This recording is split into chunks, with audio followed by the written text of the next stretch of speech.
Assalamualaikum warahmatullahi wabarakatuh. Salam sejahtera bagi kita semua. Terima kasih telah hadir malam ini dalam sebagai mitra kami, ya, dimana kami akan menjelaskan permasalahan yang ada yang sangat viral ya saat ini. Saya ingin menjelaskan, tadi press release sudah kami sampaikan bahwa ini ada seorang yang berperan melebihi dari BPOM, ya, yang seorang yang tidak berwenang dan tidak punya kapasiti apapun untuk mereview skincare seseorang.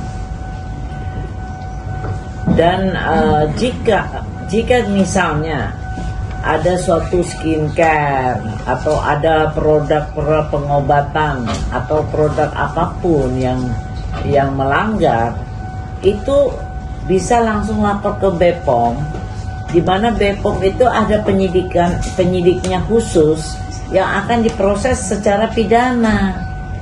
Jadi nggak usah jadi review-review sehingga ini menjadi mata pencarian. Dia mereview, padahal kan standarisasinya harus ada ya, labnya bagaimana, standarnya bagaimana, dan keahliannya bagaimana. Itu kan ada prosedurnya BPOM.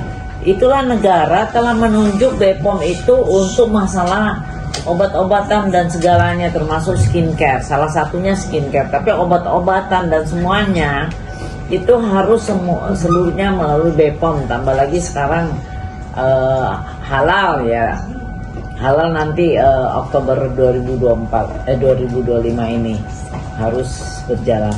Jadi hal-hal ini karena terlalu majunya media sosial ini dengan jadi kayak pertunjukan yang tidak berwenang, yang tidak punya kapasiti untuk melakukan itu, sehingga bisa menimbulkan suatu pemerasan. Orang yang ketakutan akhirnya minta maaf, terus dia minta untuk mencabut review, mesti membayar dan segala panjang. Itu sudah terjadi, ada kasusnya sudah mulai udah berjalan dengan korban-korban yang lain. Nah, klien saya ini Ibu Sela Sauki ini dengan suaminya itu membuat produk skincare ini adalah korban dari yang mengaku doktif ini, ya. Tentu kalian tahu siapa sih doktif ini? Dia siapa? Emang dia punya izin dari pemerintah bahwa dia boleh mereview? Kalau dia mengetahui itu adanya kejahatan, dia bisa lapor ke BPOM. BPOM adalah satu-satunya instansi pemerintah yang berwenang dan berkewajiban mengatur tentang pengobatan dan salah satunya skincare. Nah, orang ini tidak ada kewajiban, tidak ada kewenangannya dan tidak boleh melakukan hal itu sehingga menimbulkan fitnah. Saya ingin menjelaskan, tentunya standar dari BPOM itu melihat konten-konten dari suatu produk itu dengan prosedur yang benar, dan tidak sekali jadi izin itu keluar, kontennya berapa, dan itu produk-produknya itu terus diteliti. Ada labnya juga khusus, nggak bisa sembarangan lab. Nah, ini orang siapa ya? Dan dulu baru belajar nih klien saya membuat skincare, tetapi ternyata BPOM menjelaskan waktu dia mengajukan BPOM bilang ini produk tidak sesuai, sehingga akhirnya 2 tahun yang lalu ya, sehingga akhirnya ditarik produk itu, udah ditarik dan dimusnahkan. Udah selesai kan ceritanya. sudah dimusnahkan. Ini sudah ada pengumumannya. Nah, kemudian atas bimbingan BPOM, klien saya mulai membuat produk yang sesuai dengan bimbingan pembinaan dari BPOM, sehingga keluarlah produk-produk ini, skincare ini, ya. Ini sudah sesuai dengan BPOM. Nah, di sini ada ininya, ingredientnya, sudah itu ada izin BPOM-nya. Di sini ya izin BPOM-nya. Kemudian ini kan ada BPOM ya, ada ini barcode-nya, dan ini juga face toner-nya juga ada BPOM-nya. Nah, kemudian juga ini semua termasuk make up dan ini skincare-nya ya, untuk krim-krimnya. Nah, ini sudah resmi, tetapi Doktif ini telah melakukan manipulatif, yaitu kita nggak tahu, dia seolah-olah melakukan review seolah-olah itu produknya SS, produknya klien kami. Apakah itu produk yang direview itu memang benar produk dia?